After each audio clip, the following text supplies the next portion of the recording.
a les comissions que es fan socials al poble, que és on es reuneixen serveis socials i les escoles, detecten primer aquesta necessitat. Aquest servei en concret fa 3 anys que treballem dintre de Montornès i vam veure això, que hi havia alumnes que ja bé perquè tenien un diagnòstic o bé perquè la seva situació personal a casa no els hi permetia per problemes de l'idioma o diferents, no avançaven amb això, amb la lectoescriptura.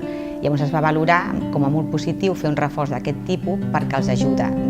De fet, si un nen no sap ni llegir ni escriure, no pot tampoc assimilar altres assignatures. Nosaltres tenim unes comissions socials on participen els serveis socials i els diferents professionals de les escoles, on s'avalua i es diagnostiquen una sèrie de situacions que tenen a veure amb dificultats d'aprenentatge, dificultats socials, i a partir d'aquí surten els alumnes que formen part d'aquests projectes. Aquesta activitat es fa de moltes formes, es fa des de fer deures de forma ultraformal, perquè hi ha infants que venen d'escoles que tenen un model clàssic de deures, des del suport a activitats més d'estimulació de la intel·ligència a través del joc, a través de l'atenció individual, a través de la lectura, la descoberta del plaer d'aprendre. Com va? Està bé.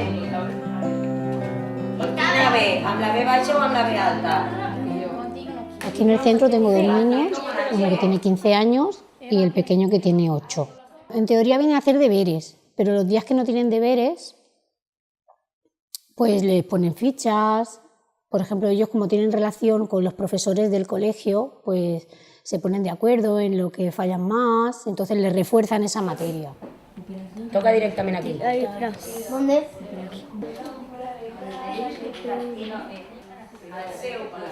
Hacemos de todo un poco por aquí. Pues hacemos actividades, vamos a carnavales, nos disfrazamos, cosas así. ¿Y te gusta hacer los deberes? No. Porque me cuesta, a mí hacer los deberes sola me cuesta, entonces con los monitores te ayudan y es más fácil hacerlo, te explican las cosas si no las entiendes. Porque no sabía hablar, no sabía hacer los deberes y ahora saco buenas notas. Me ayuda mucho así, que venga ahora aquí. Y me gusta hacer los deberes con mis amigas y eso. Hi havia un noi ros. El reforç educatiu també intentem saber en quin punt de l'aprenentatge està cada nen i a través d'aquí agafar-los. Llavors és important coordinar-nos amb l'escola, també sobretot cada referent de cada nen es coordina amb l'EAP, amb els tutors concretament de cada escola, llavors pots saber més o menys quina és la necessitat més important de cada nen. Moltes vegades parlem d'aprendre a aprendre, no? El que volem no és tant nosaltres donar-los els continguts, explicar una cosa i que ells ho hagin de retenir, que ho hagin de memoritzar o així, sinó que el que intentem és donar les eines bàsiques necessàries perquè ells també, amb aquestes eines i a partir de la seva motivació per aprendre coses noves i per això, amb la seva curiositat també, doncs puguin ells sols aprendre el que els interessi. Elías. Venga, nos sentamos. Cuando entramos, nos lavamos las manos, preparamos la mesa para merendar y hacemos luego juegos. Pues hacemos muchos juegos y no sé, nos enseña a hacer muchas cosas y nos divertimos mucho. Pues los deberes. Es divertido pasar la tarde, para estar en la calle y haciendo el perro, pues para eso está aquí recogido, ¿no? Coges tu móvil y ahí te pone una respuesta y tú tienes que saberla y la tienes que responder. Vale, hay 10 preguntas. Es interesante responder rápido, però més interessant és respondre bien. El reforç educatiu el plantegem de 2 maneres diferenciades també. Una que són els deures que poden portar i l'altra, com avui, el recurs que fèiem servir d'una plataforma virtual, que és una cosa que també els enganxa i veiem que és un recurs molt útil. És un espai molt diferent al que solen tenir. Llavors també nosaltres intentem fer coses que segons l'edat s'adeqüin bastant a les seves necessitats. També, ajuda'ns. Sense que s'arrugui, en compte i les anem ja col·locant. Lo empecé a hacer con mi hijo mayor, Fran, cuando iba aquí al colegio. Fue un gran apoyo.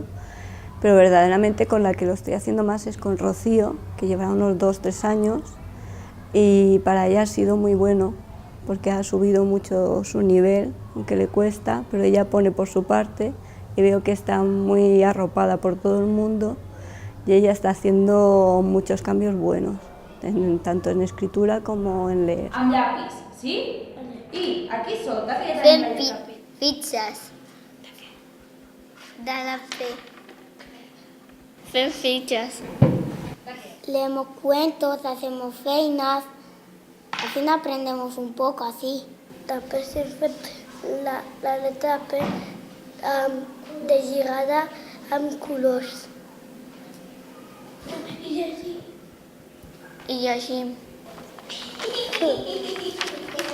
Són nens que tenen un nivell baixet del tema de lectura i un nivell baix també d'escriptura, estan començant i encara no han adquirit el nivell suficient pel curs del que van, i també són nens que socioeconòmicament també estan en risc o podríem dir que tenen un nivell baix que no podrien per ells mateixos, la família, optar a un reforç d'aquest tipus.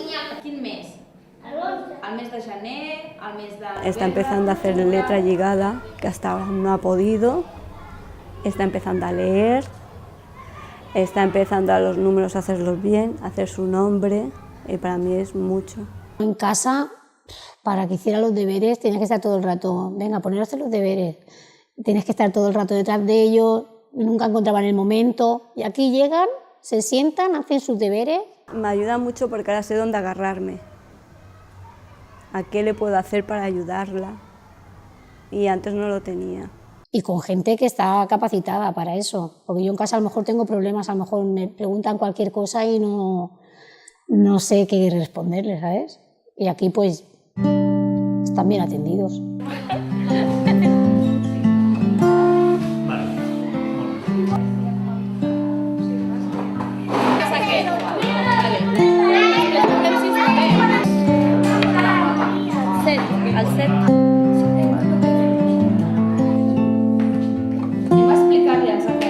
Es tracta de nens que tenen unes dificultats d'aprenentatge, que les famílies no poden fer-se càrrec de les despeses que els suposa donar-los un suport fora del que és l'horari lectiu, l'horari escolar. Llavors, amb el suport de REIR i del projecte del Proinfància, doncs poder cobrir aquesta necessitat. El programa Caixa Proinfància ens permet baixar ràtios, o sigui, ens permet desenvolupar activitats amb grups d'un educador amb 3 infants, que és molt més òptima a l'hora d'estar més a prop dels processos d'aprenentatge de cada un dels infants.